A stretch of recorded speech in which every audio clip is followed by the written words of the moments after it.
Good afternoon and welcome to the City of Casey Council meeting on this Tuesday, the 21st of September 2021. In line with the restrictions imposed on us by the Victorian Government, this meeting is live streamed and the public gallery remains closed. This afternoon we have a number of officer reports to consider, but I will start with introductions this afternoon. My name is Nolene Duff. I'm the chair of the panel of administrators. I'd like to welcome my colleague administrators, Mr. Cameron Boardman. Good afternoon, Chair, Council officers, Mr. Belmar, and thank you for the opportunity. And Mr. Miguel Belmar. Good afternoon, staff and Mr. Boardman. And I also welcome a number of our council officers, our Chief Executive Officer, Mr. Glenn Patterson, who's there on the screen. Good afternoon, Mr. Patterson. And we are joined by a number of council officers, those being Jen Bednar, Director Customer and Business Transformation, Mr. Steve Coldham, Director Community Life, James Collins, Director Planning and Infrastructure, Holly de Cresta, Director Corporate Services, and we're supported this afternoon in the meeting with Mr. Simon Horsburgh and Jordan Barfoot on AV, and Nicole Estrada and Renee Russell from our governance team. So welcome one and all. I'll open the meeting with our statement of acknowledgement. The City of Casey proudly acknowledges the traditional owners, Casey's Aboriginal communities and their rich culture, and pays respect to their elders past, present and future. We acknowledge Aboriginal people as Australia's first people and as the traditional owners and custodians of the land on which we work and live. The diversity statement. The City of Casey is home to remarkable diversity with many cultures, languages, faiths and communities of worship, ages, LGBTQI+ identities and landscapes, together forming our rich and dynamic community story. From our first Australians to our most recent arrivals and every wave between, the City of Casey welcomes and represents all community members and their respective ambitions to live healthy, rewarding and happy lives. We recognise this diversity as our strength and we aim to share, nurture and celebrate it.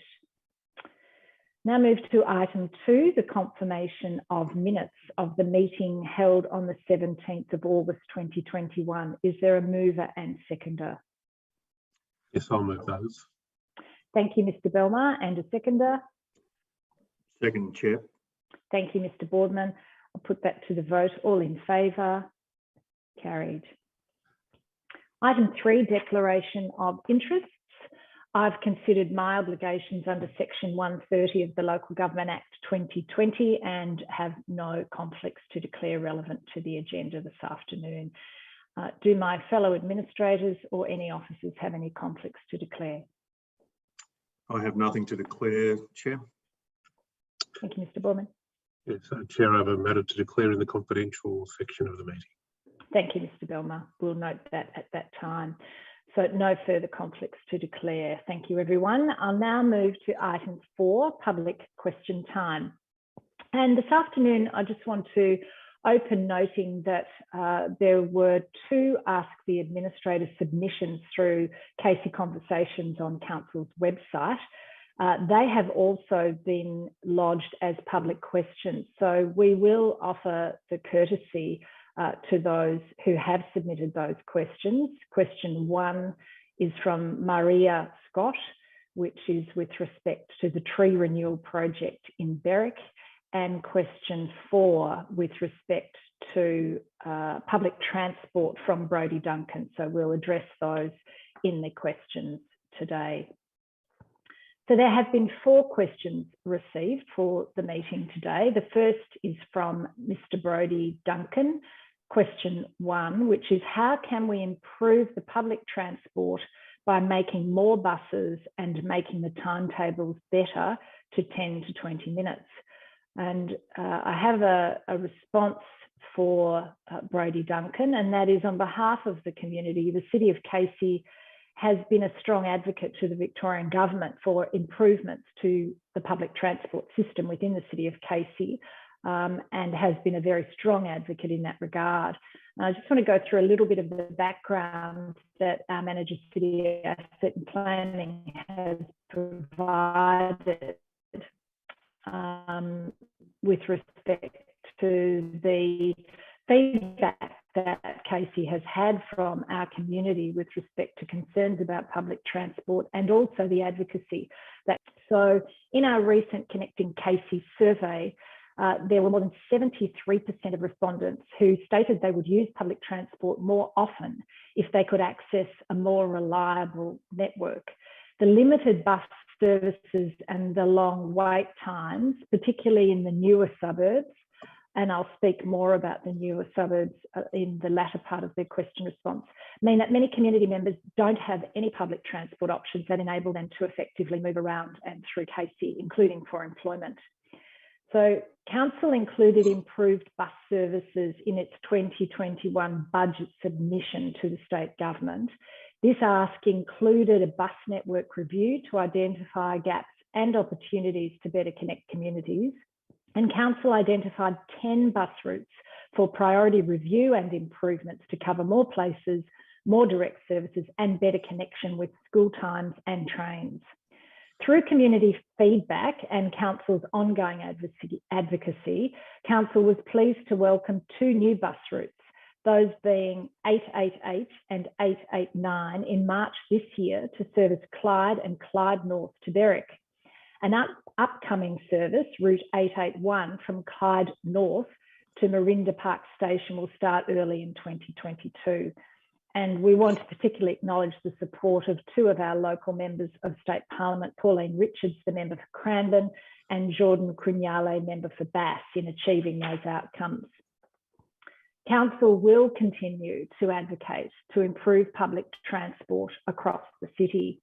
Currently, this includes the need for an urgent upgrade to increase the capacity and safety of the bus interchange at Lyle Street, Crandon, and other safety and accessibility improvements at several rail stations.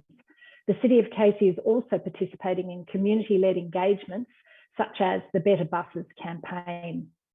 Council is also committed to working with Infrastructure Victoria, who are supporting linking outer suburbs to rail with next generation buses towards Clyde in the next 5 years.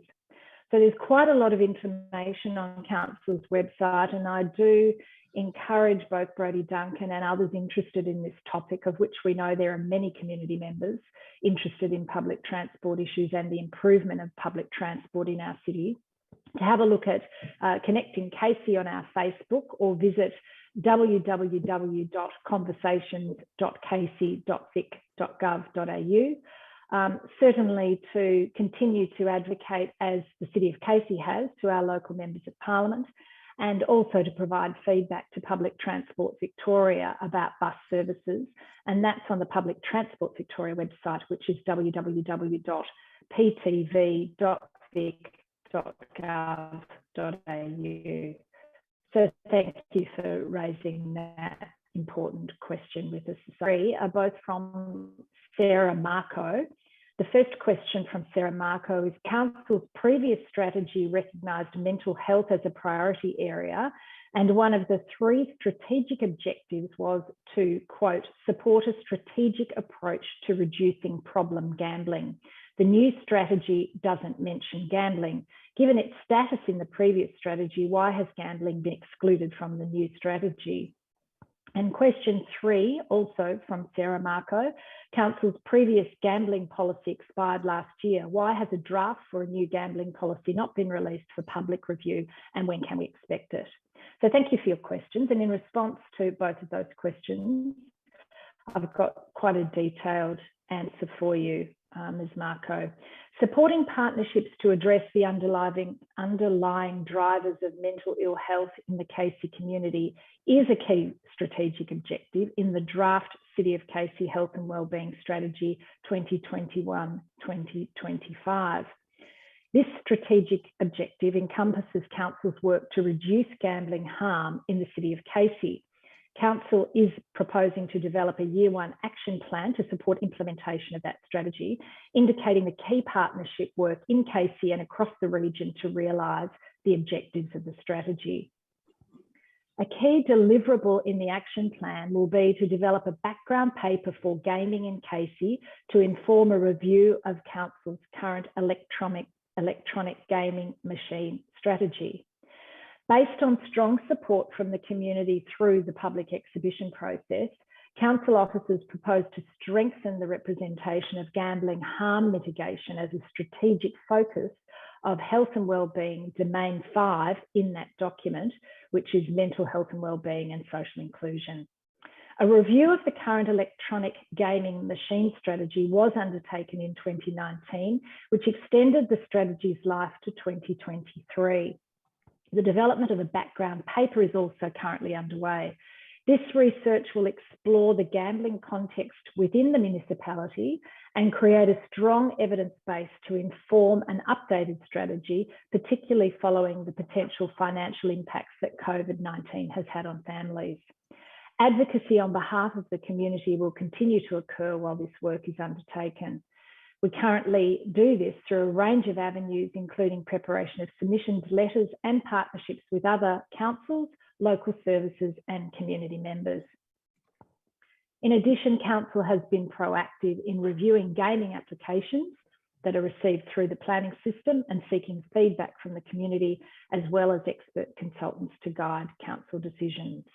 So once again, thank you, Ms. Marco, for your question.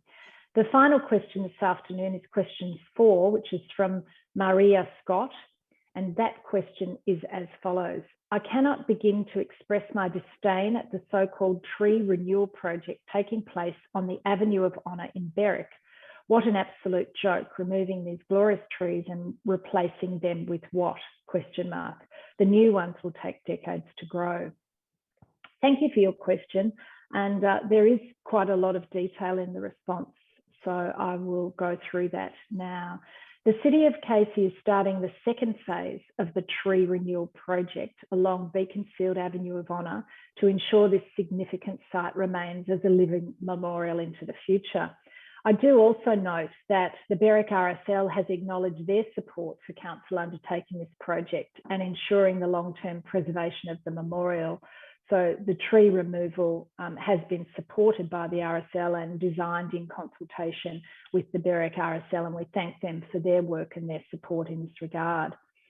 After it was identified that many of the trees along the Beaconsfield Avenue of Honour, which runs along High Street, Berwick, were in poor or declining condition, Council planned and prepared to undertake a proactive removal and replacement project at the site. Council undertook phase 1 of the project to start the replacement of 32 trees in 2019, and following its success is now ready to start the next phase, which will involve the removal and replacement of a further 35 trees along the avenue. Works are expected to start in mid-September during the school holidays and will be completed within 4 weeks. Council has been proactive in our tree management and has planned for the renewal of the Avenue of Honour by propagating new trees from cuttings from the original avenue trees back in 2015. These cuttings are now well established and have grown to between 4 and 5 metres in height, ready to replace the trees that are in declining condition.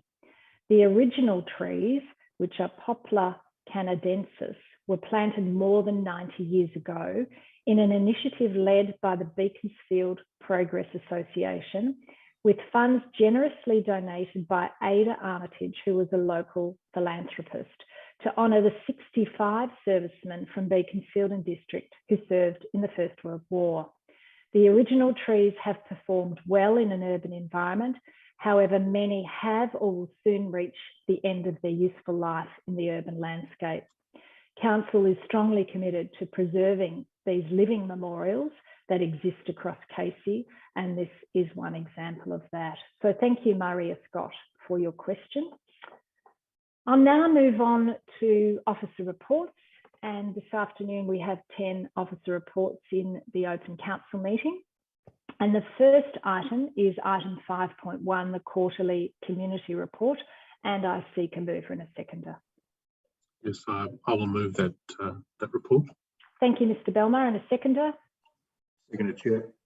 Mr. Boardman and Mr. Belmar, I invite you to speak to the motion. Thank you, Chair. I commend this community report that is presented to Council tonight. I note that this is a report that takes us from the last quarter of the last financial year, from April to June. And I note that the report in particular identifies a number of activities that Council undertook over the period, and I just want to focus on 2 or 3 of them. In particular, I want to note that it was during that period that the Shape Your City document exhibition occurred, and as a result of that, at a council meeting on the 29th of June, documents were endorsed, which include the long-term community vision and the council plan. And it shows the power of work that was done in that period of time, in that quarter, through council. I also want to note that the continuing delivery of council assets has continued to occur, and in particular the report highlights the completion of the Salandra Rise active open space, the Ramla active open space, which were both completed and delivered during that time, as well as the McMorland Reserve and the Livingston active open space. Clearly, we're at a time where some of the activities we would like to see occurring at those facilities aren't occurring at the rate or at the capacity we would like to see them. But my focus tonight is really on the fact that Council has continued to deliver these facilities throughout this year, and in particular during this quarter. I also want to identify and thank the council officers that have prepared this report, and note that on this occasion, this report also includes particular sections that address the activities of the administrators during this time, and what council has been doing to address issues that were raised by the municipal monitors report. And I note in particular there is a section in this report that addresses what actions have been taken with respect to direction and leadership, culture and behaviour, structure and system and policies, and decision making within council, as well as within communications, capabilities and risk compliance. And I note that the report identifies what activities have occurred and what will continue to occur. I also want to reflect on the fact that this report refers to the engagement that the administrators have been able to have with the community over this period. And it was a period during which there could be some face-to-face engagement with the community, and in particular I want to reflect on the citizenship ceremonies that we were able to participate in during that time, and note what special days they are when we're able to do those face-to-face.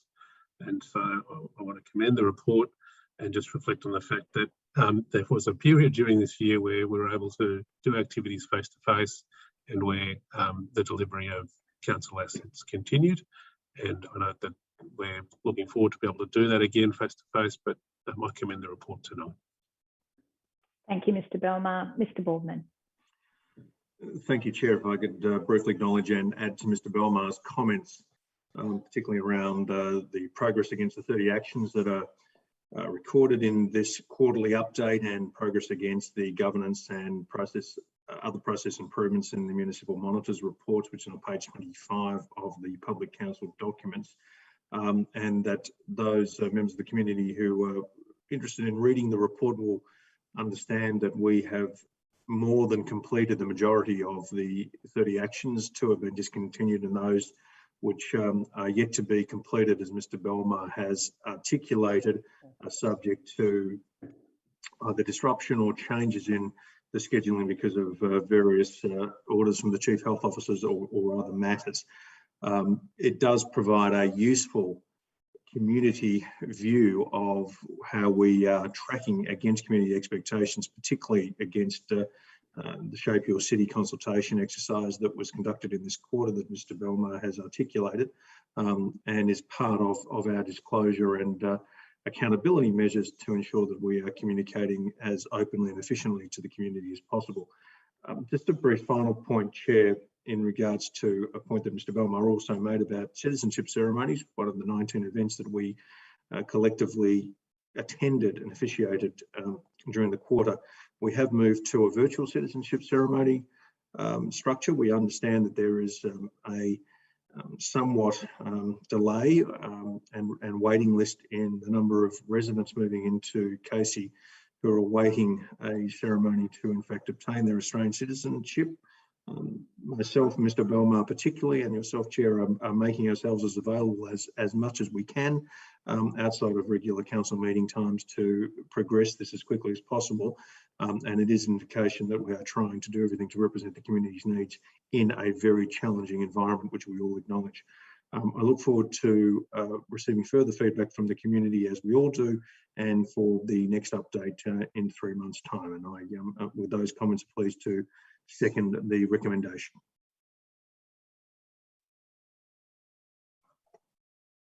Thank you, Mr. Boardman, and thank you, both of you. I think whilst we obviously really appreciate the documentation of the work that Council's done, it is a really good read. It's a fantastic way to update yourself as residents, for those of you that are watching and listening this afternoon, as to the progress that Council is making. And I think that's a very fine example of our last quarterly report for the financial year. So with that, I'll put the recommendation motion to the vote. All in favour? Carried. Thank you.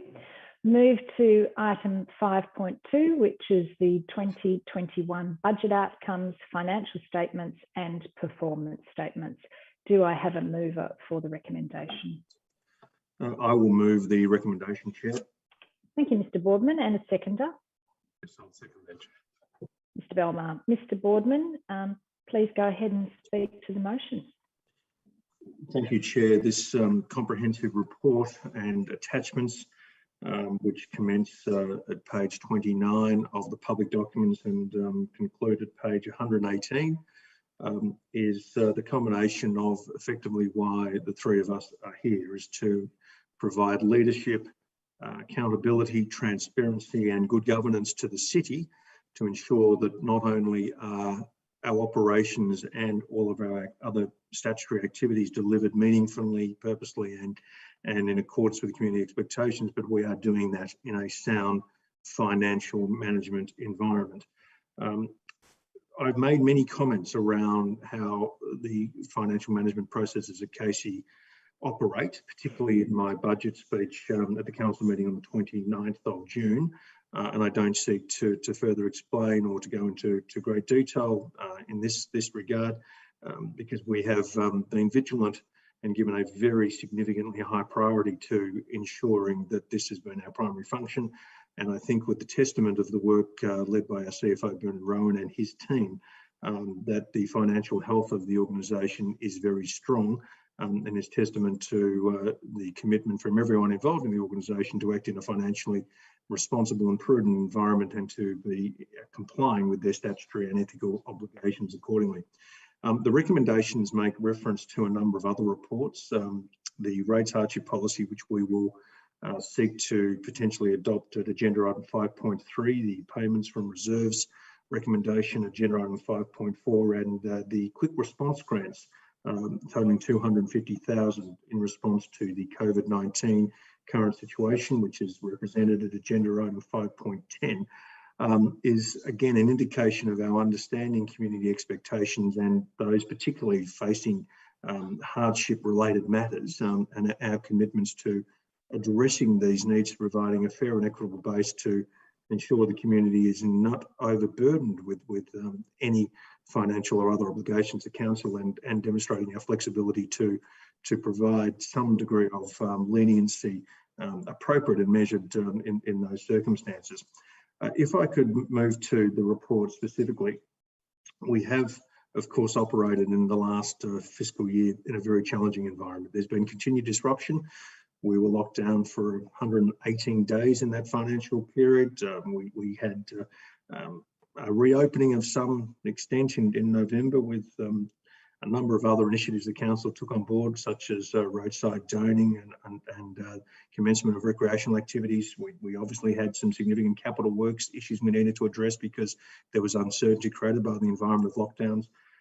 But because of what we have achieved in a very challenging environment, the council's finances are in a healthy situation that not only protect the council and its operations from any future disruption, but provide a meaningful base for us to further invest in our ongoing commitment of asset renewals, on ensuring the right level of infrastructure is provided to the growth areas, and that all members of the community and their expectations of us through recreational amenities, through public open space, through public infrastructure, through general council services are met, are responsive and are targeted in accordance with our statutory and other frameworks.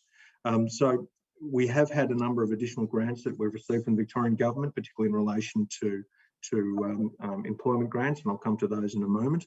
But irrespective of the challenges that we have been faced with this year, there has been a significant commitment to providing a BAU situation as best as possible, and that's certainly reflected by the health of the finance statements that I'm recommending that we adopt, and the future capital works program that which shows that our ongoing commitments are very much in line with what we think are reasonable community expectations.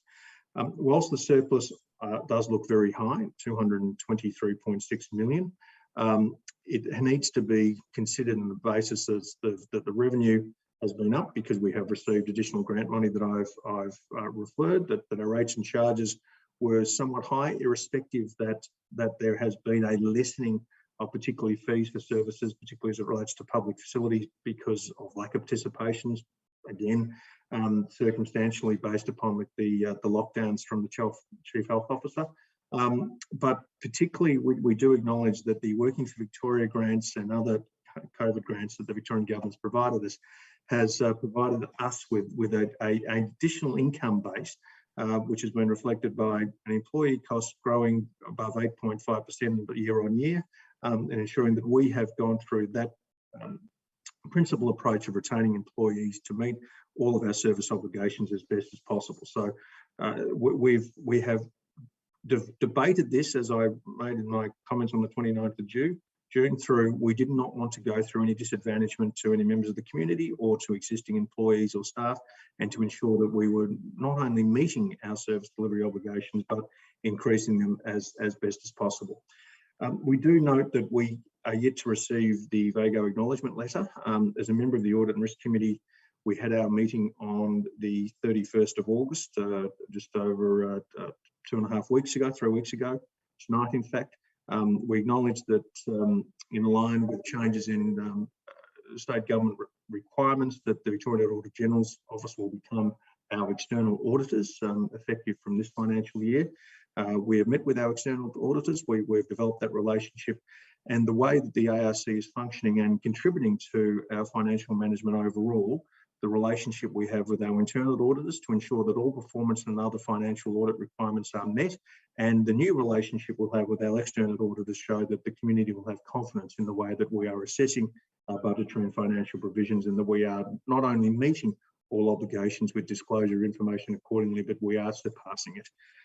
With those words, Chair, I do make a further reference to page 116 of the reports as it relates to the governance and management checklist. And if any members of the community wanted to examine the process that we internally undertake to ensure that we are meeting our obligations, then please refer to the chart on page 116 and I think at page 117, which outlines quite simplistically but targetedly on all of those key individual milestones and deliverables that go into developing what is a comprehensive set of financial statements of a very large capital and income base, but to ensure that us as administrators are getting the right information, that we are providing feedback to the staff and the executive team, particularly on our expectations, combined with what the community's feedback and expectations are commensurately. So with those words, Chair, I do move the recommendations that put. We'll make some further comments on the rates hardship policy, the payments from reserves and the quick response grants for the applicable gender items. and thank the staff again, particularly Bernard and his team, and the members of the community who have participated in our focus groups, our stakeholder consultations, and provided us feedback on how we can continue to meet their expectations and improve our obligations accordingly. Those words, I'm pleased to move the recommendations. Thank you, Mr. Boardman. That was a most comprehensive overview of the report. I also would just like to footnote those comments with appreciation on behalf of the panel of the role that you've played as our representative on the audit committee. So thank you for that work that you have done as well. Now to you, Mr. Belmar, and your seconding of the motion. Thank you. And can I begin my seconding of the motion by commending the work of Bernard Rowan and his finance team and the excellent work that they have done in trying times, and also thank Mr. Boardman for the work that he has done on our Audit and Risk Committee and the leadership that he has shown overall in this important part of the tasks that we have been given as administrators. I thank him for the assistance that he has given me in coming to terms with this part of my task. I'm supportive of the recommendations of this paper. 2021 was the first full financial year for our panel. It was a year characterised by a pandemic, significant disruption, and heightened scrutiny of the City of Casey. From this backdrop, our financial and performance outcomes are pleasing.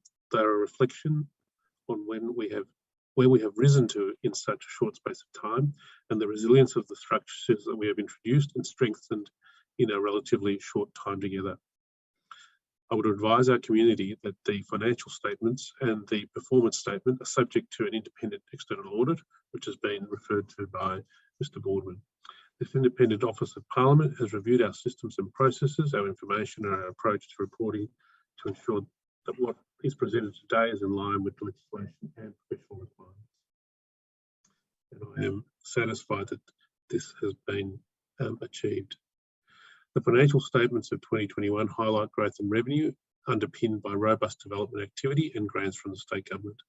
There's also been corresponding and sustainable increases in operating expenses, delivery of over $130 million in capital works program, and a robust level of financial assets and reserves. On the 2021 performance statement, Council is reporting the following unfavourable outcomes: higher workforce turnover, following Council's participation in the Working for Victoria program, and secondly, lower utilisation of aquatic facilities and libraries due to COVID-19, which are entirely understandable in the current context. The performance results also reflect higher surveyed satisfaction with Council decisions, reflective of increasing transparency of decision making during the year, higher participation in the MCH program by Indigenous children following the utilisation of online consultations. I support the adoption of these documents to finalise the annual report, which will come back to Council in October. And in my final remarks, I also want to acknowledge and thank the Chair of the Administration Panel, the staff, in the work that you have done in ensuring the continued good governance and the leadership you have shown in this difficult financial times, and in ensuring the Council is always doing its best to show leadership in transparency and leadership in good governance. And with those comments, I commend the motion. Thank you, Mr. Belmar. I do just want to note, this is very much a whole of organisation piece of work, the partnership between the members of the panel, our Chief Executive Officer, Mr. Patterson, and his officer team. And it represents a year of very complex work, as both Mr. Boardman and Mr. Belmar have outlined. We thank Mr. Patterson and his team, the Corporate Services Division in particular, who document this, but those staff in the background that contribute to keeping services going, to keeping the capital program alive, and to delivering services on behalf of this community. So with that, I'll put the motion to the vote. All in favour? Carried. Thank you once again. Item 5.3, the rates hardship policy adoption. Do I have a mover? Yes, I'll move this. Thanks, Mr. Belmar. And a seconder. Second. Mr. Boardman. Mr. Belmar, I invite you to speak to the motion. Thank you, Chair. Having read the accompanying report and considered the information, I'd like to make the following comments. I note the advice on rates and arrears balance and the recent public consultation process on the rate payment and financial hardship policy. And secondly, approving the updated policy and the continuation of previous council decisions to freeze penalty interest on outstanding rates and to not pursue legal action to recover outstanding rates to 31 December of this year due to the pandemic. We previously said that raising of revenue to fund council services for the public is at the heart of the trust that is placed between any level government and the community it serves. Together with the previously adopted revenue and rating plan, today's agenda item puts us as a council in a position to adopt and enhance our rate payment and financial hardship policy. This policy both describes the rate collection process in its entirety, but importantly it also spells out clearly the approach that we take as a council to support members of our community experiencing hardship. This is not an easy subject matter and requires compassionate and careful balancing of the legitimate need for council to raise funds to deliver services with the responsible and appropriate need for council to deal with individual circumstances with integrity. The paper on today's agenda summarises the public consultation processes that were conducted by officers in updating and enhancing the policy. This activity has coincided with other reviews in this challenging area, including the recent Ombudsman review. There is useful commentary in the agenda that goes through the subsequent changes to the policy following public consultation during July 21. In adopting the policy today, I'd like to acknowledge that we are part of a continuum. There will most certainly be a need to adopt subsequent changes to this policy when our understanding of state government policy position changes as further information becomes available. We're adopting this policy today whilst genuinely seeking to continue to improve our conditions. The policy in its current form places a stronger emphasis on customer-focused practices and clarifies the rules around how deferments and waivers will be managed by officers. It also clarifies that council will not put itself in a position where ratepayer debt is sold to a third party. We've got to just be clear about that. We will not put ourselves in a position where ratepayer debt is sold to a third party. Importantly, the policy includes a requirement for officers to report on rate balances. As a panel, we have benefited from regular reporting on rate balances, which are included in this paper and indicate some broad levels of improvement over the course of the past financial year. And I'm interested in future reports. The measures proposed by officers in relation to freezing penalty interest and not pursuing legal action until 31 December 21 are sensible and have my full support. And I note that it is a continuation of action we have been taking during really my term as an administrator. We have consistently considered our outstanding rates and the process by which we can best serve the interests of the community by continuing the process we have done up until now of not pursuing these rates. Finally, again, I want to thank Mr. Bernard Rowan and his team for the work that they have done. And I also want to thank those members of the community, including the Casey Ratepayers Association, who have been very active in ensuring good governance and played their part in making submissions and assisting us in doing the best we can to better represent the community at this difficult time and to reflect their needs through this policy. And with those comments, I commend the motion. Thank you, Mr. Belmar. Mr. Boardman.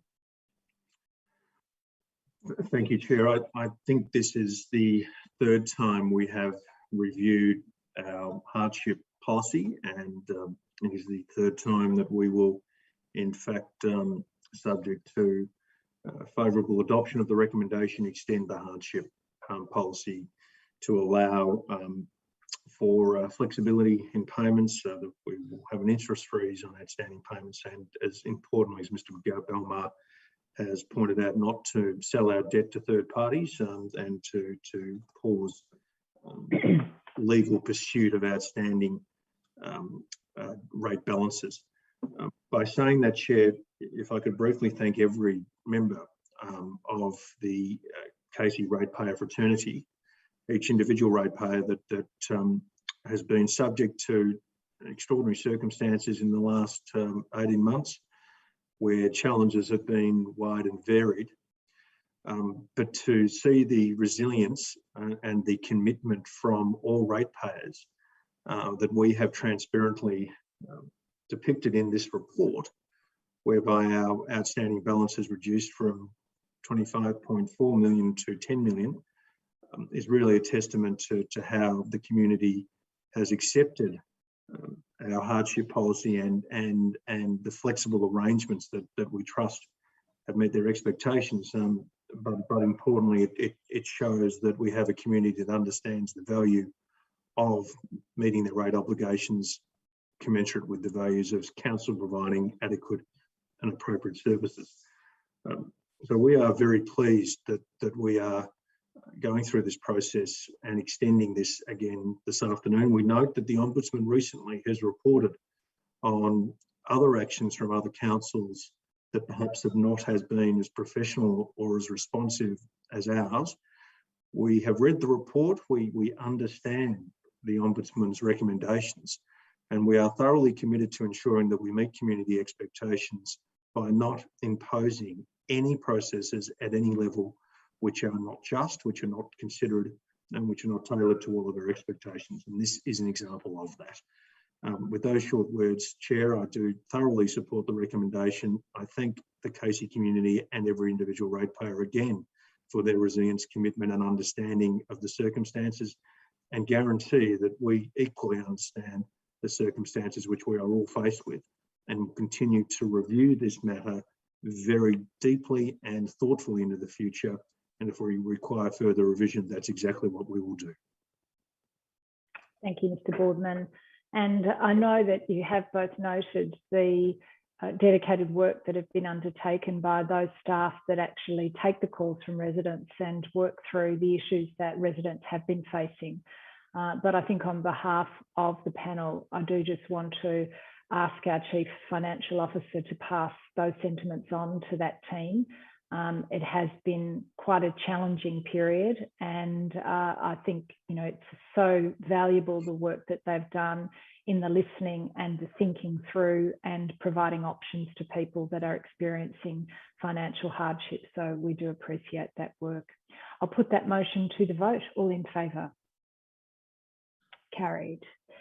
Item 5.4 is the Casey Growth Areas payments from reserves, September 2021. Do I have a mover?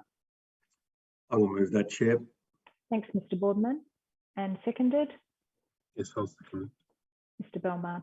Mr. Boardman.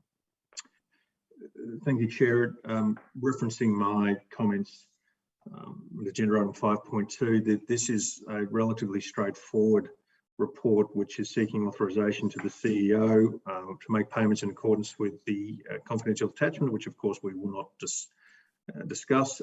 It's consistent with the Planning Environment Act. Under the contribution plan, there is claims for equalisations under the public open space reserves, and that's for reimbursements of works consistent with the list of projects that I've referenced in the confidential attachment. Whilst this is relatively formulaic, it is a very important step to ensure that our asset renewal and capital works budget is met, that we are giving confidence to the developer community and others who are providing services to council that we are funding necessary upgrades and investments accordingly. And again, that the financial management processes are streamlined, are transparent, and that all aspects of disclosures have been made. It is, as I said, a very process-driven recommendation, but ones which internally we have discussed and reviewed extensively. I understandably cannot go into any further detail in regards to the confidential aspects of the projects themselves. Suffice to say that we have reviewed those. We accept and and confident that they meet the expectations both from a financial and from a delivery perspective. And with those comments, Chair, I do accept and move the recommendation as put. Thank you, Mr. Boardman. Mr. Belmar. Yes, just in seconding this motion, I note the words of Mr. Boardman, and I just want to reflect very briefly on the fact I've also considered the confidential attachments, and note that any payments sort of this nature are done under statute. It really shows the important work that's done right through the strategic planning process. These payments are made because many years ago work was done to ensure that services and that would ultimately be delivered. And the motion we're passing tonight is really the culmination of work that's been done over a number of years to carefully plan for the delivery of services by Casey. And with those very short comments, I commend the motion. Thank you, Mr. Belmar. Put the motion to the vote. All in favour? Carried. Item 5.5 is land acquisition at 10 Smiths Lane, Clyde North, and that's for road widening and extension to Thompson's Road and the intersection of Thompson's Road and Alexander Boulevard in Clyde North. Do I have a mover? Yes, I'll move this motion. Thanks, Mr. Belmar. And a seconder? Mr. Boardman. Mr. Belmar, please speak to the motion. Yes, I will just move this motion with some very brief comments. As the Chair, you've identified the projects that are included in this are land to extend Thompson's Road between Smiths Lane and Alexander Boulevard, and land for the intersection of Thompson's Road and Alexander Boulevard. My reflection on this motion tonight are that it's a continuation of the important work that's done by Council in carefully planning our road network, and at the appropriate time and not any earlier than is required to acquire the land that needs to be in Council's hands for the proper delivery of our road network. And I have considered the material, have considered the land surveys that are attached, note the location of the land, and note the parcel of land that is intended to be acquired, and am satisfied that it is appropriate that this motion be adopted tonight. And I commend all officers involved in this important and continuing work to ensure that at all times Council is acquiring appropriate parcels of land for the continuing delivery of road services. And with those comments, I commend the motion. Thanks, Mr. Belmar. Mr. Boardman. Nothing further to add, Chair, apart from that I also have considered the report's recommendations and associated documents, and equally satisfied that this is an appropriate recommendation, and for that reason I'm pleased to second it. Thanks, Mr. Boardman. I'll put the motion to the vote. All in favour? Carried. Item 5.6 is the advertising signage design guide for adoption. Do I have a mover? Yes, I'll move that, Chair. Thanks, Mr. Boardman. And a seconder? Mr. Belmar. Mr. Boardman. Thank you, Chair. This is another in the series of design guides which has come to Council for consideration, which are, pardon the pun, designed to provide certainty and clarity to the community on development principles, and to also acknowledge that there is really not a one-size-fits-all approach to any of these matters. This particular design guide itself was a recommendation from the Casey Planning Scheme in 2018. Whilst there was a minor update in 2019, there has been a full review, which has now led to the preparation of this particular guide itself. The guide has been written to provide, as I said, clarity and certainty to those who are seeking to occupy retail premises or commercial premises, or in the development of roadside signs or open place signs, particularly as it relates to the design and placement of the signs themselves. We note that there is various forms of developments in this context. We want to give assistance to developers, builders, owners, tenants, those that are going through a planning permit application, and residents to understand the different types of signs, what will be supported, what will not be supported, and what, as I've said, a best practice design guide is. The vision of the guide itself is to promote, is the promotion and visibility of local businesses and organisations to create vibrant, accessible and thriving shop and employment precincts and complement the character and amenity of places and public spaces.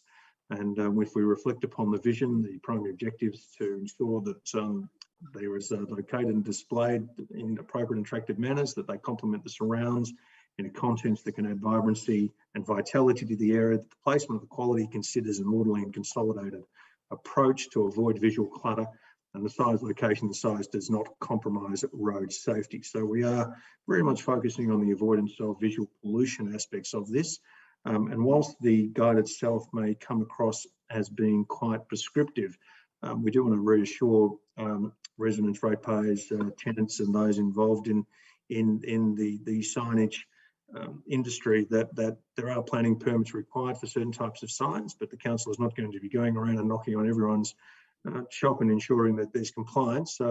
Whilst this is a design guide, yes, there are statutory obligations, but guidance is exactly that. It's to inform, to provide awareness, and to again give clarity to everyone who'd be affected by this particular guide of their obligations, and to assist them if those obligations are not met. So it is very much a proactive way of dealing with it. And if there is a requirement at some stage for other actions, and as we have articulated throughout the course of this council meeting tonight, that we'll be doing that in a very thoughtful, considered and engaged manner. This was through public consultation. There was a number of submissions received, 5 in fact. The submissions were generally positive. There was minor changing to expressions and other wordings. We do know the council officers met with all the submitters post the exhibitions, that the feedback has been received and addressed, and that a number of the submitters, in fact, if I would say with confidence, have withdrawn their concerns and expressed support for the final version of the draft guide, which we are now considering. So with those words, Chair, I look forward to the next instalment of design guides. They are very interesting readings and do provide an insight into what council's obligations are and commitments to the developer and other members of the community. And with those words, I support the adoption and hope that it serves its purpose as intended. Thank you. Thank you, Mr. Boardman. Mr. Belmar. Well, thank you, Chair. I'll just make some brief comments, as Mr. Boardman has made a very fulsome explanation. Documents such as this design guideline are critical to Council's function of ensuring that our public realm is presented in the best possible way to create the best amenity and the best surrounds for the public in the City of Casey. I have considered the material. I note that it is a very technical document and uses expressions like things are not visually obtrusive and to avoid clutter. But ultimately, what this guideline is really doing is it's speaking to the developer community, to those that are seeking to promote their businesses in the City of Casey, and in the most simple, if I can put it way, in the most straightforward way, by reading the 29 figures in the document. It sets out in a very careful block colour type system what it is that in the City of Casey we are after. I want to commend all of those that have worked on this document.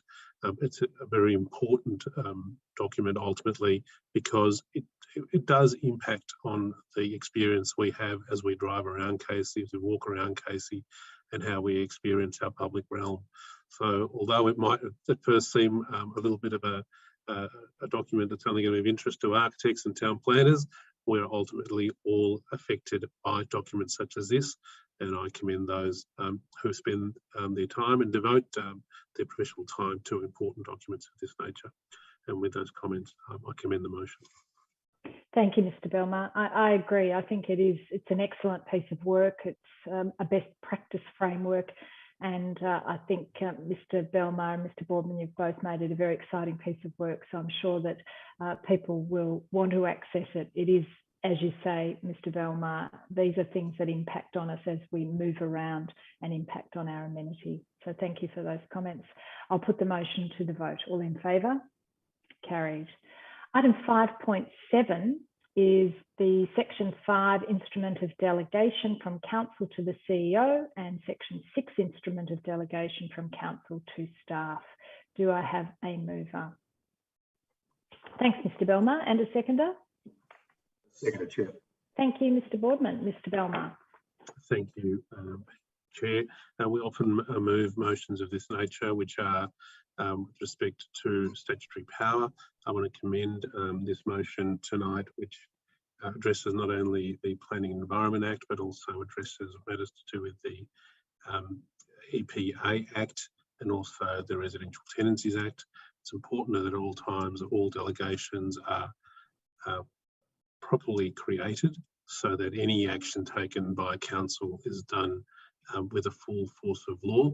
I want to thank the officers that have carefully considered the manner in which these delegations need to be created and endorsed, and I want to encourage them in the continuance of this important work, which ensures that at all time council is compliant with its statutory powers. And with those very brief comments, I commend the motion. Thanks, Mr. Belmar. Mr. Boardman.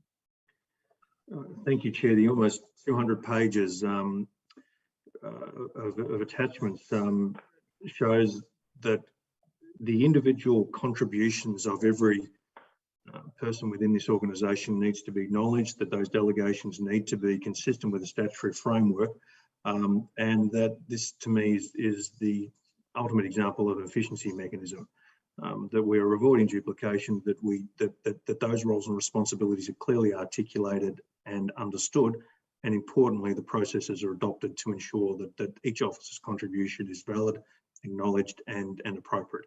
So whilst this is an incredibly complicated and lengthy document, as I said, of almost 200 pages, it is a very important mechanical function of the organisation to ensure all council officers' roles are articulated and clearly communicated along with our statutory obligations, as Mr. Belmar has stated.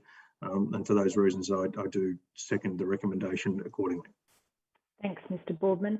I think it's worthy of note that in my dealings with other municipalities, the arrangements and delegations that we have in place from council to the CEO and from the CEO to staff are being held up as best practice, a best practice framework, and are being used as a model elsewhere. So that's excellent feedback for the work that has occurred.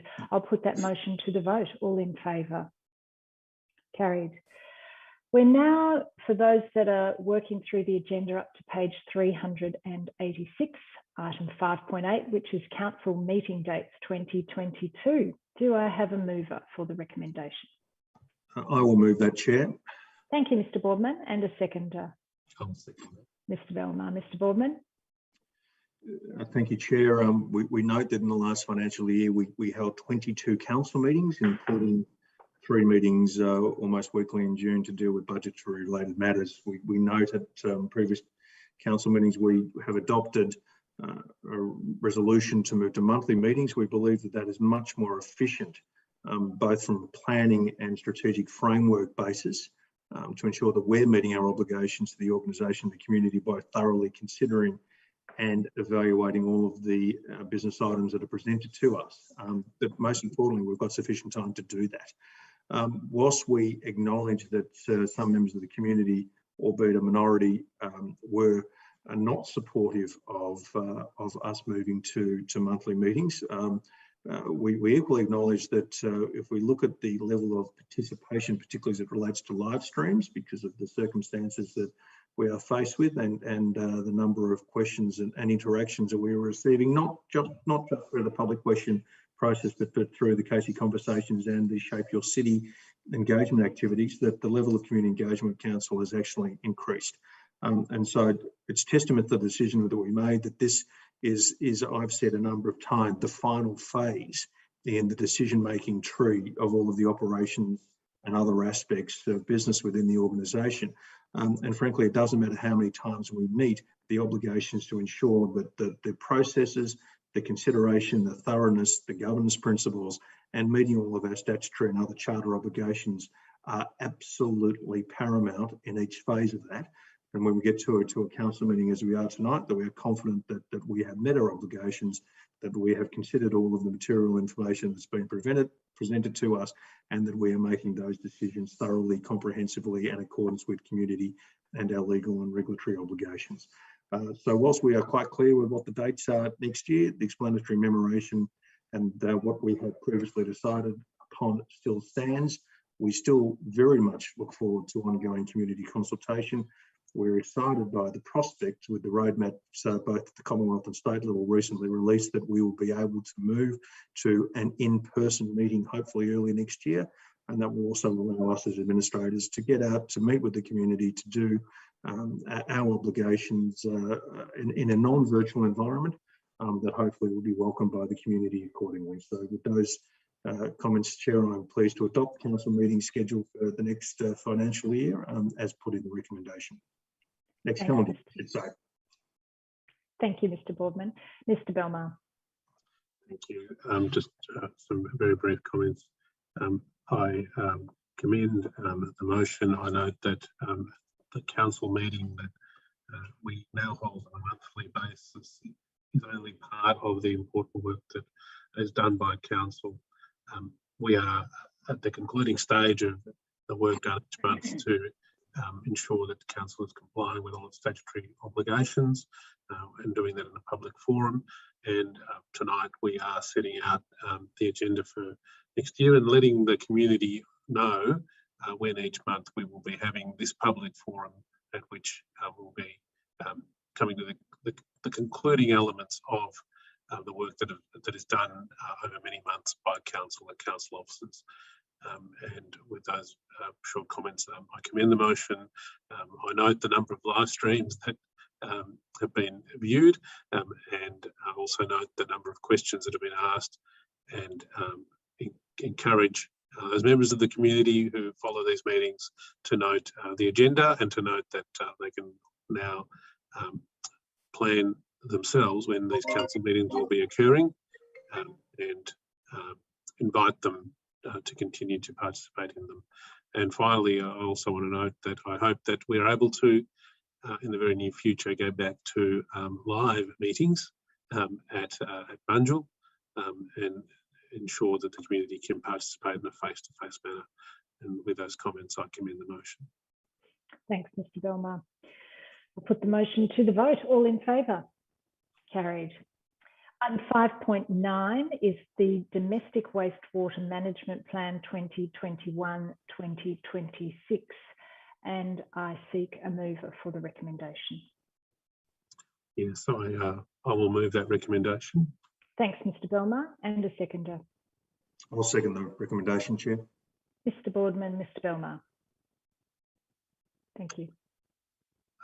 Thank you, Chair. In moving this motion, I note that it has been somewhat of a, I'm happy to disclose, a experience for me to become more aware of the issues faced by council in its domestic wastewater management. I note that the management plans we are adopting tonight include a number of documents attached to the agenda which set out the lengthy and important investigative work that is done by council officers, by health officers, who are able to identify the wastewater management systems that exist at council. I want to note that as part of adopting the plan tonight, there are a number of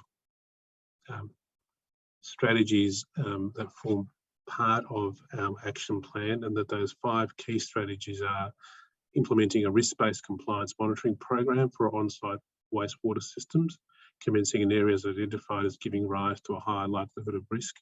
Secondly, by the implementation of environmental water quality monitoring program, commencing in areas identified as giving rise to higher likelihood of risk. They're continuing to engage with South East Water in relation to their planning of sewage services within unsewered areas the municipality. Fourthly, to engage relationship with key stakeholders, included but not limited to the EPA, Melbourne Water, South East Water, and local environment groups through an engagement and information sharing perspective in relation to on-site wastewater issues. And finally, to continue to educate on-site wastewater systems owners and operators on the management of on-site wastewater systems. I will say that as part of preparing for tonight's meeting and as part of the briefing we've been given to these issues, I've become aware of members of the community who have over the years and over the last months communicated with council about their concerns with respect to the waste water system. I want to thank them for communicating with council and ensure them that the policy we are adopting tonight shows that council is very aware of the responsibility it has and has done its best in conducting an audit to be able to identify all the wastewater systems that exist within the municipality. I note that they exist throughout the municipality. This is not an issue that exists in any one particular part of the municipality. It's interesting to note that they exist in Berwick just as much as they exist in Renewal or they exist in Clyde. So this is an issue that impacts on the entirety of Casey. This is a document that we're adopting tonight, therefore, that addresses the needs and requirements of the entire municipality. It's obviously an issue that is not a new issue. The sewerage connection to sewer mains, can I say, should not be a luxury, but it is a matter that over time is continuously being worked on and improved. And in circumstances where emergencies occur, it is obviously fundamental that members of the community communicate with council, the council health officers are involved, and that remedial work is done to ensure that wastewater management systems can be brought into compliance. Because ultimately that is the role that council can do at this stage. It will issue permits when applications are made, when it is satisfied that the applications are in compliance with regulations, and it can police those systems and ensure continual compliance. I note, unfortunately, that many of the systems are over 20 years old, and they do require regular maintenance to ensure compliance. And I also note that council is continuing its important work of advocacy with South East Water to ensure that as much as possible the important work of connection to sewage mains can continue at an appropriate pace, and with South East Water ensuring that through our advocacy that they focus on our residents and their needs. Can I finally conclude by saying that this is an important issue for the City of Casey. This is not a matter that affects only rural councils. It is a matter that affects this council, which is within the metropolitan area of Melbourne. And this is a fundamental issue of really the rights of our citizens, of our residents, to be able to have safe and healthy wastewater systems. And council is undertaking to continue its important work in ensuring that that occurs, and continuing its advocacy with those instrumentalities that provide that service. And I commend the health officers and other engineers and other officers within council that do this important work and do this important advocacy.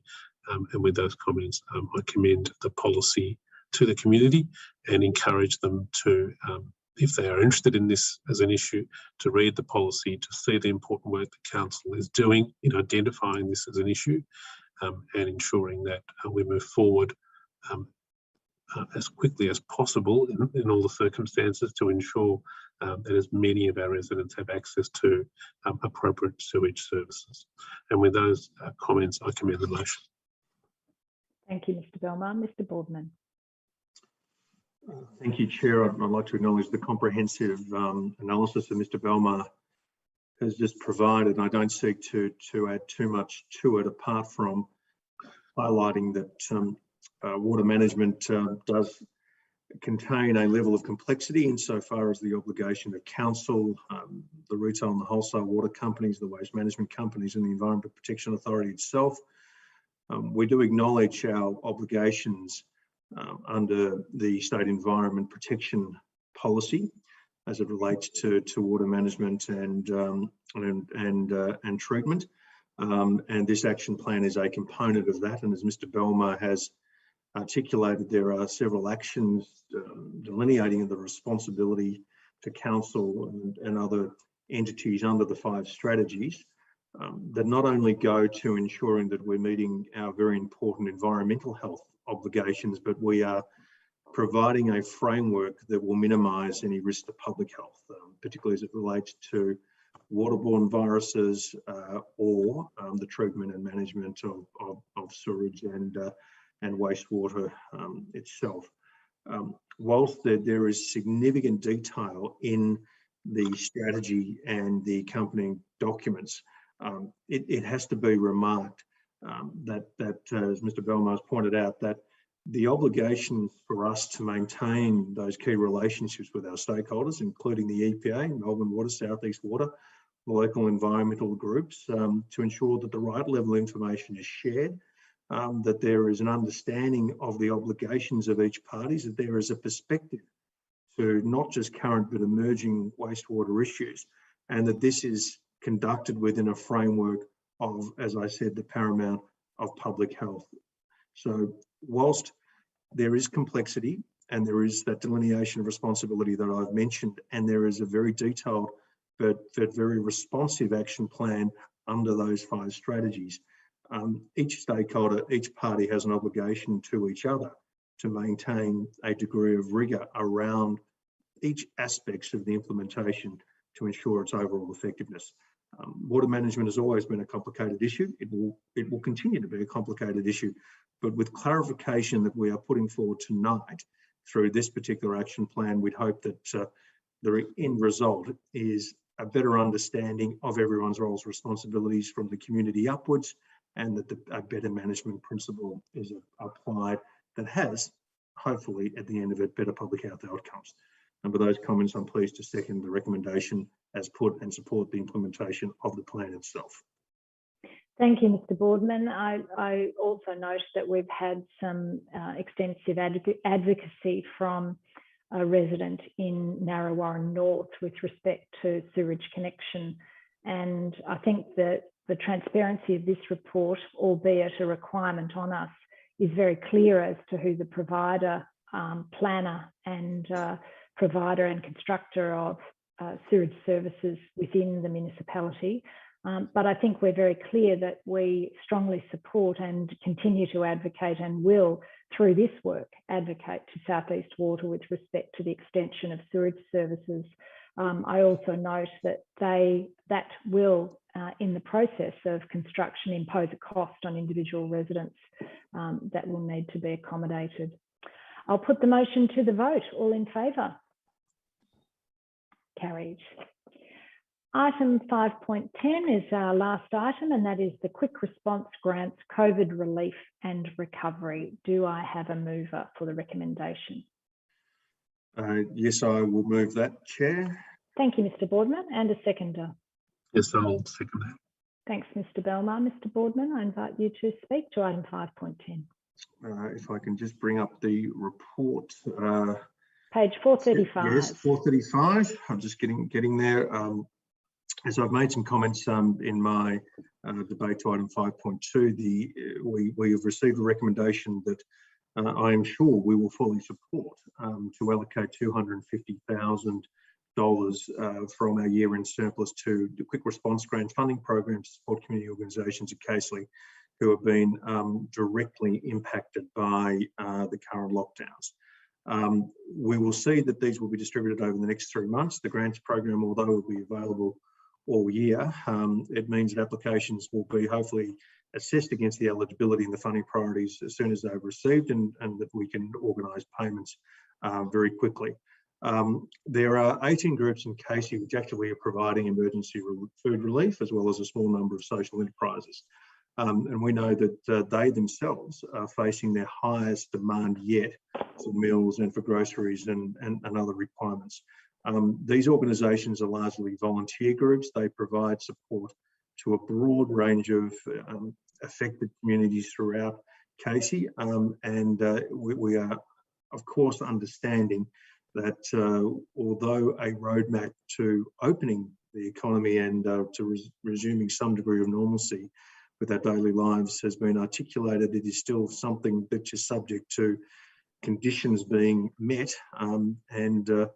Although those dates seem to have some indication, that's all that they are at this stage. They are indicative, and so we need to continue to support community groups and the community as a whole with this funding program to ensure that organisations, we would think that up to 50 of them will get $55,000 each to continue providing the services, the relief and the other expectations to those affected communities as quickly as possible. It is an indication of where we have a direct role to assist vulnerable and disadvantaged community groups. It is one where we unfortunately are in a situation not of anyone's making, of where these members of the community and those voluntary and other associations are having to act more quickly and more responsibly because of the increased volume that requests that they are receiving. But anything that we can do from a council perspective, not just through these grants programs, but through other coordination or other activities, that is our responsibility. So we do hope that those community groups that are providing these type of services will access this fund, and we'd be very confident that they will, but that we are being proactive in contacting them, seeking them to apply, to make it a streamlined payment process to get the funds out as quickly as possible so that the community can benefit from what is a very challenging circumstance that we have remarked constantly throughout the last 18 months. So I do commend council officers for developing this grants program as quickly and efficiently as they have. And with those words, Chair, I thoroughly support it and wish all the community organisations well and thank them very much for the vital services that they provide. Thank you, Mr. Boardman. Mr. Belmar. Thank you. Just some brief words in seconding the motion. I want to commend the council officers who have been able to respond by putting together this program. I also want to thank the community organisations that have been assisting the community at this very difficult time. The fact that we can offer this program is a testament to careful financial management, but it also demonstrates the excellent and continuing partnership between council and social organisations within the community that provide support to our most disadvantaged residents. I want to note that these are very trying times, that the support that will be provided through these grants includes very fundamental needs that people in the community have, and I want to again encourage those community groups that need these funds to apply for them, and thank the council officers that will be processing these applications. And with those comments, I second the motion. Thank you, Mr. Belmar.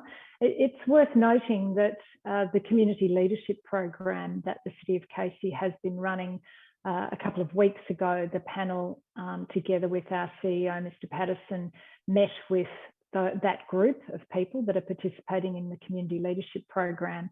And amongst that group were a number of people that have been involved in the provision of support to members of our community through COVID.